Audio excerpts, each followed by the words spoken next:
Some of the best game experiences in life are those games you find in a pile of crap. The games, it's a small gem that's so unique that maybe not a lot of people know about it, but you appreciate that fact and you have more of that personal relationship. It's one of those games that you know about and you're going to remember for a long time. Other game experiences are the one where it's like, WTF, who the hell made this game? Why the hell does this game exist? It makes no freaking sense. Well, I'm here today bringing you both worlds, and the best part about these worlds is, they're free. Yep, any one of these games that I put in this top 5 list, you can download from their respectable websites. So you're about to watch the top 5 most insane freeware games of all time, and if you enjoy this, or you want to see the full article, you can click the link right here below to see the full article on chris.perillo.com. And if you really like it, or you like the article, I really appreciate if you comment. I'm hoping to get comments on this, so thank you very much, and let's get into it! Number 5! Toribosh! Now, Toribosh is a game that's basically a combination of a fighting game and a strategy game, where you basically play as ragdolls. Ragdolls that love amputation and blood. You control a guy-like guy, and you can control every part of his body. Contract, extend, relax, everything of his body, and combine that with a time-based system where every time you press start, you take away 10 points and you move slightly forward in time.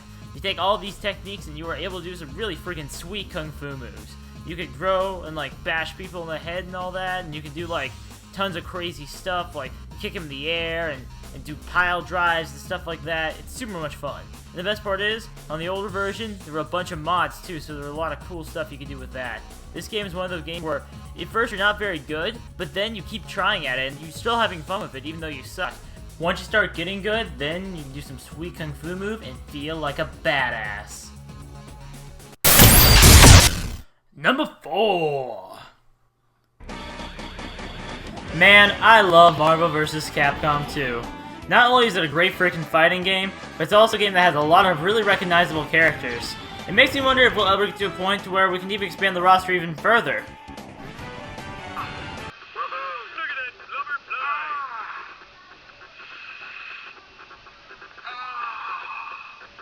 Oh my god.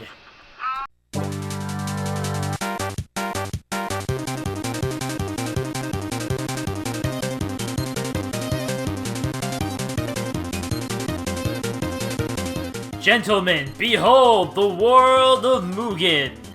Now, Mugen is a fighting game on the PC that is not only a pretty fun fighting game, but has an unlimited number of different characters, backdrops, whatever, from all sorts of different creative venues.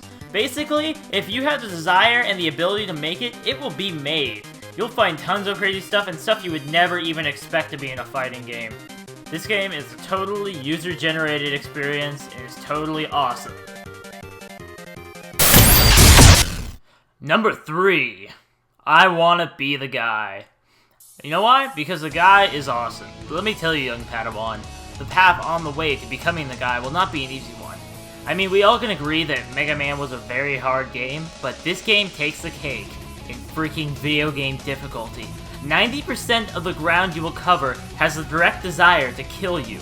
You're about the size of 5 pixels put together, you die in one hit, and there are huge bosses that take multiple forms and also have crazy attack patterns.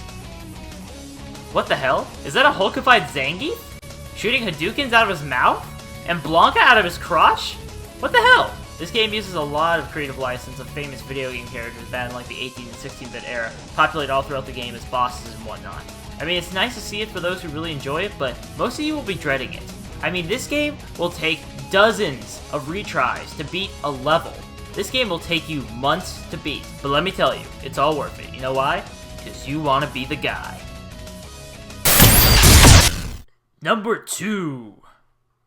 Off-Road Velociraptor Safari. Number 1. Look, do I really have to explain this game to you? Okay, fine. In this game, you play a Velociraptor who wears one of those weird British hunting hats and a monocle and drives a Jeep. In this game, your goal is to score as many points as possible, and you do this by doing tricks off of ramps and killing Velociraptors either by vehicular manslaughter or flail-icular manslaughter. That's not just a synopsis, that's the entire freaking game. There's not much to it, but come on, it's called Off-Road Velociraptor Safari. There should be an innate reaction in you telling you this game is going to be awesome. I'm not more sure of this than the time someone asked me, hey, do you want to play the game Fire, Explosion, Guns, and Boobs? You play this game because you want to at least play it once. You want to play this so you can go up to your friend and say, hey, I played a game called Off-Road Velociraptor Safari. Number 1. Well, smoke and mirrors, this is not. A group of Victoria fundraisers quadrupled their fundraising goal in a marathon video game event. Desert Bus for Hope began Friday and finally came to an end, wrapping up early this morning. And the Victoria participants were driven far past their original goal by a pair of famous magicians from Las Vegas who fed their desire to help sick kids all over the world. Hey Channel's Mary Beth Burton has the story. Mary Beth. Hudson Desert Bus for Hope was no sleight of hand trick. It was a hands-on, ultra-boring 4.5-day video game playing marathon. Oh, Desert Bus, how I love your gooey center. I love your sweet gameplay, and I love everything about you, Desert Bus. And many of you may be wondering, what's so great about Desert Bus? Well, the answer is nothing! Desert Bus is one of the worst games of all time, but I love it just for that reason. Now, in Desert Bus, there's some very specific rules that make this game one of the worst and most horrid games of all time. And to explain it to you, I think I'm going to let this lady and these people on top of couches explain it. Made in 1995, the video game was never released by Sega.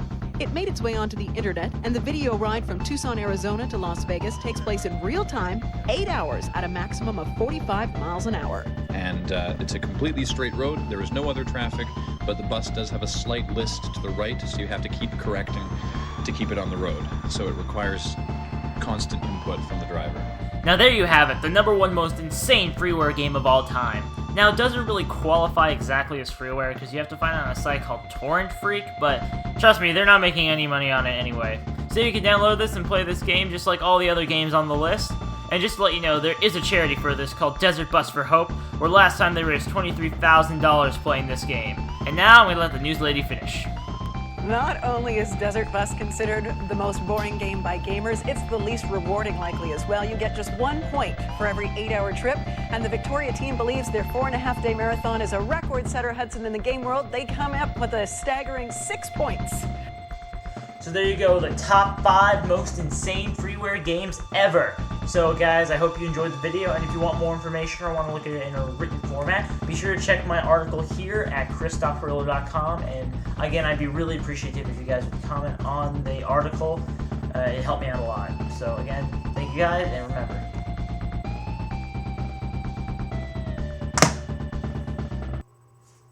comment.